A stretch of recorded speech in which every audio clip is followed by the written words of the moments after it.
What's up, soldiers? Chris here, caribbeanpot.com. Vibes up in the kitchen as usual. Meat-free Monday. I've got a classic recipe. We're going to put a little spin on. You're going to love this one, man. Stay tuned.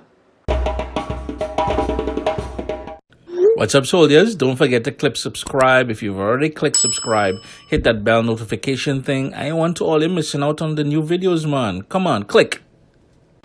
I've got a massive pot of water coming up to a boil here because when I usually do dal, I do quite a bit. One, I drink it like a soup, and two, whatever is left over, I usually freeze it for the days I just don't feel like cooking dal, right? So a nice big pot of water coming up to a boil there. We're gonna go in with the washed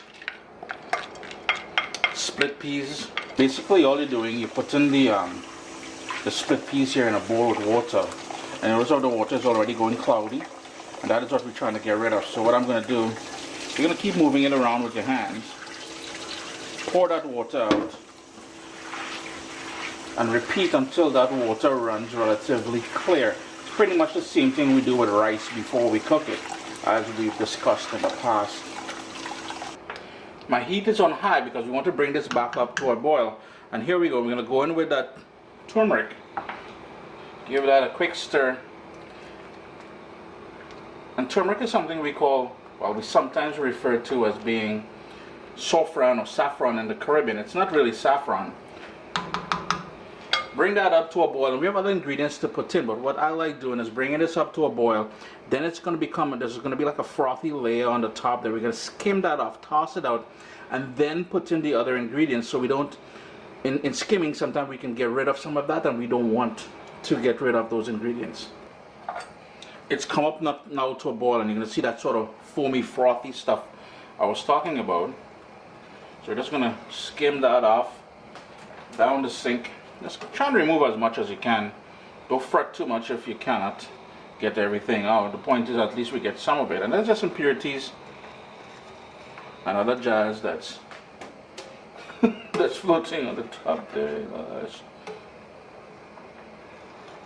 Next up, we're going to go in with salt. You can season some more with that salt later on, so don't try to fight up too much if it's not enough at this point. All the ingredients I use here today will be listed down in the description of the video. That is just some smashed garlic. I think it's about 4 cloves of smashed garlic. A bit of scotch bonnet pepper. You need a little kick in there. And leave that out if scotch bonnet is not your thing. If you cannot get scotch bonnet, that is half of a medium onion that's been relatively diced. Not too big. Well, diced, not. It's been diced. Oh Jesus! We got some fresh ground black pepper going in there as well. And what we want to do, since this is boiling, we're going to reduce this to a sort of a rolling boil and let that go now until it's nice and tender, and the split peas is starting to fall apart. It's been going now for about an hour and 20 minutes, and I can tell that it's starting to fall apart there. If I were to squeeze it, wow, that is hot. It's falling apart. So what we need to do here is go in with your scissors stick. What I want to mention though is while it was cooking, it was going in a rolling boil, I had to add another couple cups of water. So I use anywhere between 12 and 15 cups of water altogether. In with the swizzle stick now. And I know a lot of people always asking me, Chris, where did you get that? The funny thing is, I got it about, I don't know, 15-20 years ago. It's old. My mom brought it back from Trinidad and Tobago for me. We were recently in Trinidad and Tobago, and the wooden one like this is very hard to come by now. I'm not sure why that is happening.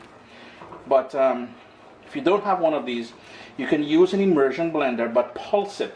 If you let it go non-stop, you will get a frothy texture, sort of a frothy texture, because it adds too much oxygen or air into the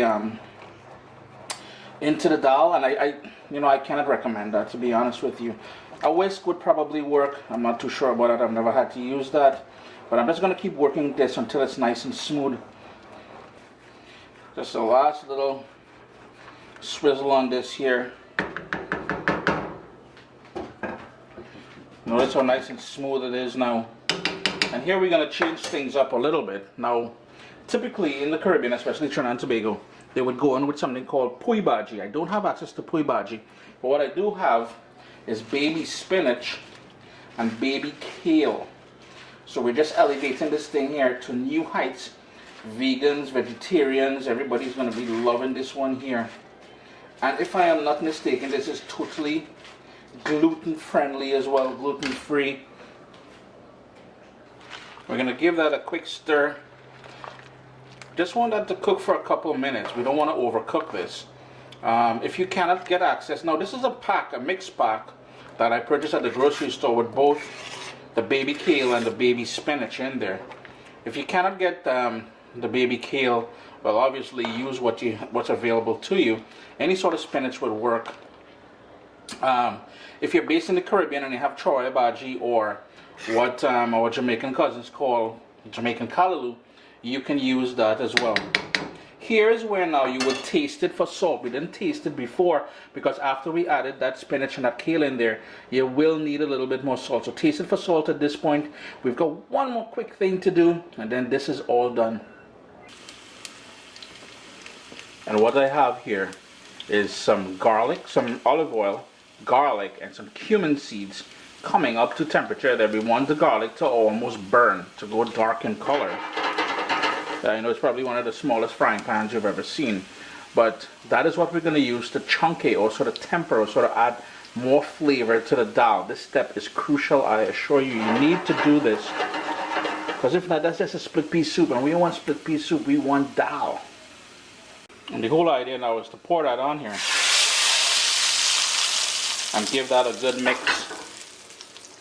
Now if you have one of those ladles that you can heat up, it's a lot better if you went directly into the dal with that garlic and cumin. Chris here, caribbeanpot.com. Don't forget to taste it for salt and adjust it to your own liking. A lovely edition here of Meat-Free Monday. We did dal, split peas dal. That's how we do it in the Caribbean. We went in with that kale and that baby spinach just to heighten things up. This here is wicked with rice and curry chicken. If you just want to use it as a soup, you can certainly do that as well. Always a pleasure to have you all here in the kitchen with me. Remember to connect with me on Instagram. I usually have this thing going on Instagram stories as we cook on there. So you get a live peek at what's coming up, you know. And you can also request recipes on there. Make it a great day, man.